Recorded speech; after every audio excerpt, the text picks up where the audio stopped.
Breakfast with Bob and Paul.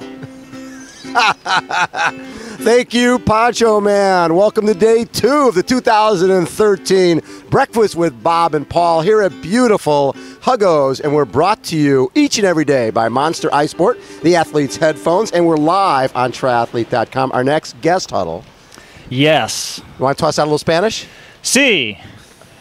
El hombre que más macho en todo el mundo, Eneko Llanos. That's right. He won Ironman Frankfurt. He went 7:59:58, beat second place Jan Rafael by over 7 minutes. Eneko, how are you? I'm very well, thank you. Happy to be here. We're excited to have you. Very Thank excited. you so much. And you are going to be a dad. Yeah. For the first time. For first time, at the end of January next year. So we're really happy and excited to our new life. That is great. And the first name is going to be Huddle. That's a great first name for your child to live with. So what is more frightening? The thought of doing the Ironman in Hawaii or the thought of having a child? Yeah, well, I don't know. Everybody is telling us that our life is going to change completely. So maybe I should be more scared of being a dad in a few months than the race on Saturday. Nice. So early on in your athletic life, you were into judo? Well, I did a lot of different sports, and I swam, and I did a little bit of judo, not much really. Could you kill Huddle right now on camera? Yeah, I could. Yeah, if he keeps talking that bad Spanish, maybe I should. I love that. So judo, rock climbing, mountain biking, but you were two-time Olympian, right? Yeah. I raced in Sydney 2000 and then in Athens 2004. Yeah. What were those experiences like? That was awesome. Yeah, especially in Sydney, being the first time in the Olympic program, and it was really nice to be there. Very emotive, and even I didn't have a good race neither in Sydney in Athens, but still being part of the Olympic Games was great. Yeah. So do you also ride a little bit of a mountain bike, a little bit of off-road stuff? Yeah, but nothing competitive. Yeah. Before I start doing triathlon, I played different kind of sports. I was playing pelota a mano, which is a sport in the Basque Country with the hand and the ball. And handball. Kind of handball. Team handball? No. Oh. It's a different, different kind of a sport. Very popular in the Basque Country, and I did a lot of different things. Yeah, climbing, skateboarding. But just for fun. Nothing serious. Okay. So you did, I think, 3 Ironman races in 2005, or attempted 3, and didn't finish any of them. Yeah. Well, after Athens 2004, I decided to start racing long distance, and for I think 2005 I went to Lanzarote, and then I went to Ironman Canada, and I didn't finish those races. They're hard races. Yeah, hard races, and it was my first year as doing Ironman, and I had a lot of. Well, it took some time to me to get adapted to the distance and nutrition and everything. Right. And then my third race, I think it was in Western Australia. In Western Australia, where you got I got second there. You got second place. Yeah, so you learned pretty quick. I learned a little bit. Yeah, but not the best way to learn. To have 2 DNFs and all those bad experiences. But at the end, I learned it. And that got you here. Yeah. So I think a lot of people would be surprised that you didn't finish those 2 races, and a lot of people obviously experience that, but they don't expect someone like the immortal Eneko Llanos to have had any of those problems. What was the problem? What were the issues that you had specifically? Yeah, well, first race in Lanzarote, I got injured. Okay. Before the race, so very common. It was very you start doing the new. It's a new kind of. Well, it's not a different training, but you start doing more miles and training longer. And I got injured before the race, so I already knew I wasn't going to finish the race. So and then the night before the race, my brother Hector, who was racing too, and me, we got sick and we had food poisoning type of thing. Kind of food poisoning. So everything went wrong. Yeah, everything went wrong. Everything went wrong. This is so great, this Ironman thing. I Oh, love what this. fun! Yeah. And then second time I had nutrition problems in the bike. I was so scared to bonk that I would eat too much. Very common. Yeah. Very common too, and for then I started running with my stomach was bloated and I had to walk, and well, it was a complete disaster. And then the third time it was when I learned from my previous two mistakes, and finally I was able to finish and I got second in Ironman Western Australia, so it was a much better experience. Yeah, always a problem in an Ironman when you're gaining weight during the race. Yeah. Not a good sign. I've been there. So, but that gets you to Kona, and your first time out in Kona in 06, you finished fifth. Mm-hmm. So you're probably thinking, this is pretty easy stuff. I got second at that other race. I got fifth here. And you went fifth, seventh, second in 08, and then 14th in 09, and then seventh again in 2010. So you had a really nice run, especially 08 when you got second. Yeah. That must have made you feel like, okay, I'm ready to win this. Yeah. The first years, everything was going good. I was progressing, feeling better, gaining more experience, and first time here was amazing. I was fifth, and then next year wasn't that good, but still on the top 10. Yeah. And the third year, I had a very good year. I was second in Frankfurt behind behind I think was Chris McCormack. Yeah. Mm-hmm. And I had a few very good races there, and I got here in very good shape, and I remember I was leading the race on the run. Yeah. Out on the Queen K, and it was a good race for me. A good feeling to be, especially be leading this race. It was great, amazing. And how long did you lead? Not really long, because then Crowe came from behind, running very, very fast, and that was it. That was my moment of glory. So your name is obviously coming up as a definite favorite in this race this year. Right. Where do you see, when we look at your splits, you can see you've gone fast in absolutely everything. You're fast enough in the swim to be with very close to the lead. You've gone 4:29 on the bike. You've run a 2:47, which to us is the defining factor for this race in terms of being a contender. Exactly. You have to be able to run that fast. Where do you see any weakness, or what is the thing that you've worked on in order to be that contender and win this year? Well, I think that my biggest improvement this year is that I'm running a little bit stronger and faster at the end of the marathon. And obviously in Ironman, that's where the race is where you can where you have to or make your move or keep your pace, and it's the most difficult thing to do, because obviously it's the end of the race, you're tired, and I've been working with Dave Scott this year, and I've seen a big improvement in that, especially in that last part of the run of the marathon. I finished these two Ironman races I've done in Melbourne and Frankfurt.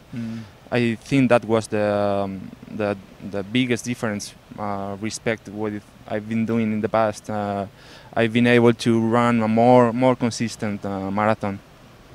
Especially when you run 2:44 in Frankfurt, obviously that gives you a lot of confidence. You start running low, because the deal is 2:47, 2:51. Those are great times over here, but there's also Pete Jacobs has gone 2:41. You've got some fast. Crowe's gone 2:41. You got some fast guys. That had to give you some confidence. What has Dave brought to you? How has Dave helped you? Well, it's been I don't know, everything. The training has been quite different from what I was doing before, and we've done a lot of intensity training, more race-based training. Different exercises in the gym, so everything has been quite different, and I don't know and also obviously Dave is a very experienced coach and athlete. Yes, he's won here. He's won six times. So he knows how to do it. Right. And I've been working with him more closely in the last weeks. I've been training in Boulder for 5 weeks, so we had a more we had more contact, and I don't know. We'll see what's the result on Saturday, but I think the training I've been doing there has been good, and I don't know. I'm feeling good, very well. But then everybody's feeling very well here, and everybody's in their top safe. So we'll see. But I'm happy how I'm getting here and with my shape right now. What when you look at this race, you know how it is. All these other races throughout the year, as big as they are, Melbourne and Frankfurt are probably two of the biggest in terms of, aside from Kona. Yeah. Even at the size and scope of those races, this race is in a completely different stratosphere, right? Mm-hmm. So what do you see happening on race day? Who are the guys that do you even react to that, or are you just racing your race? Do you worry about Kinley and all these other guys, Raylerts? Do you worry about the runners? You're a good runner, or do you worry about the cyclists getting too far? Does that play into your strategy? I'm worried that everybody, because you don't have to worry about us. We're not really much of a factor. 50 guys racing, and if you see the start list, maybe 15 or 20 of them are capable of winning this race. I think they really are. I think you're right. But I mean, I'm worried, but at the end you can't be worried about everybody. I think first I have to race for myself. Obviously, you get it.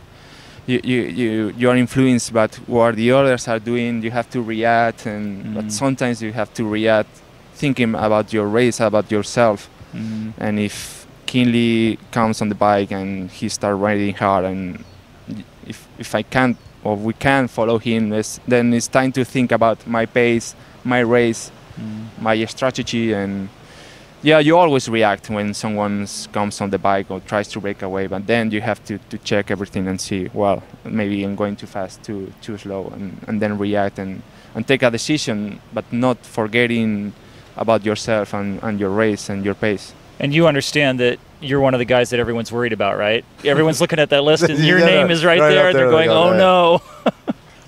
Well, I've seen my name is many of the pre-race predictions. But that's all that is predictions, right? It's all only predictions, and this is Kona, and then we'll see what happens. But I don't know. It's not important that before the race. As you found out last year, things happen out there. I mean, huddle. We're talking about Eneko you didn't have a good swim to start out, and so then you're a little behind on the bike. And what happened on the bike? I had a flat, and at the beginning of the bike, I think was mile 20 or 25. It took it a bit long to change the tubular, and then I had a bad swing, and then I had the flat, so I was a bit behind on the race, but still riding and trying to at least finish the race and do a decent race. Right. But then coming back to Kona, in one of the aid stations, I had a little problem with one of the tents that blew up. They blew up, and I crashed against one of the tents. I crashed and was a little crash, nothing big, but it takes you from 25 miles an hour to 0. And I thought, maybe someone is telling me to go home. And this is not my day, definitely. And then the tire that I was riding in the front was always also flat, and was a big disaster. A day to forget. So a couple of flats and a tent blowing in front of you. That's about it. That's not bad. Not bad. Fun day. I got a question. Do you carry? And this is a question just simply based on the fact that we look at the pier and look at the bikes. Do you carry a spare tire? Yeah. You do. Had you carry one? One. Yeah. Okay. Did you rely on tech support for fixing your flat, or did you fix your flat yourself? Last year when I had the flat, there was no tech support there. So if they're not always around. If I didn't have a spare tubular with me, how long did it take you to fix that? Alone, maybe 4-5 minutes. Okay, but I'm riding clinchers, and I think it's a bit faster to change a clincher than a tubular. But still, it's always it's easy to lose 2 or 3 minutes when changing a tube or a tubular, and if you're lucky and you have the tech support, and Yeah. then it's good because you can do a quick change. You're not, well, maybe it's not the same. You're not reading your wheel, but it's obviously much faster. But I don't think the carrying a tube with you on a CO2 cartridge is that bad. It's not. Yeah, it weighs. It's not too much weight. No, what can be that 1 pound? Yeah.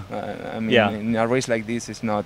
Yeah. It's nothing. It's not a big deal. It always amazes me when I see folks who don't carry a spare because of the weight or what have you, and then if you flat though, all of this work, everything you've put into this race is done, and you're leaving it to the tech support who may not be there. They may be helping other people. And you lost time. You're not. You cannot be. You're going to lose time and not lose positions, but you still can finish the race and do a good race. Sebastian Kienle last year, he had a flat. He lost like 4 or 5 minutes and still got fourth. So you still can be in a top 10 or top 20. So sure, I think it's always interesting to have a spare tube with you. Yeah. All right. Hey, Eneko, best of luck on Saturday. Yes. I look forward to having you, Grace. And what's most important, if you finish really well, you need to come back on Sunday and talk to us for our championship edition. That okay? Okay. You can't big time us. No problem. You can't be quien es más macho and not show up, right? Okay. Well, we look forward to seeing our first winner coming out of Spain. So right. That would be great. Yeah, you'd be the first, right? Yeah. What would that mean? It being the first winning the Ironman. I remember Luc Van Leer telling me that when he flew back to Belgium, the king was waiting for him. I mean, it was like a bit. It was huge. Well, I don't think it's going to be that big in Spain, but it's still. Well, it's a big deal. Maybe a mayor. It's getting right now. Triathlon in Spain is It's getting bigger, and it's a big sport. So it could be great. Yeah, and we already have a world champion this year with Javier Gomez Noya. Yes. Yeah. So it will be great. Yeah. And how do you think Javier will do when he starts doing this? He can do very well here. Yeah. Maybe he'll stay away for a few more years. I know he wants to race here one day, and he would be hard to beat here. He would be hard to beat. I know. He likes the heat. Eneko Llanos has been our guest. Again, we are brought to you by Monster iSport, the Athlete's Headphone. We are at Beautiful Huggos. We're live on triathlete.com. This is Breakfast with Bob and Paul, and of course, the amazing Poncho Man. Yeah. Big Island surfing, whoa. Big Island surfing, Breakfast with Bob and Paul. Thank you, Poncho Man. All right.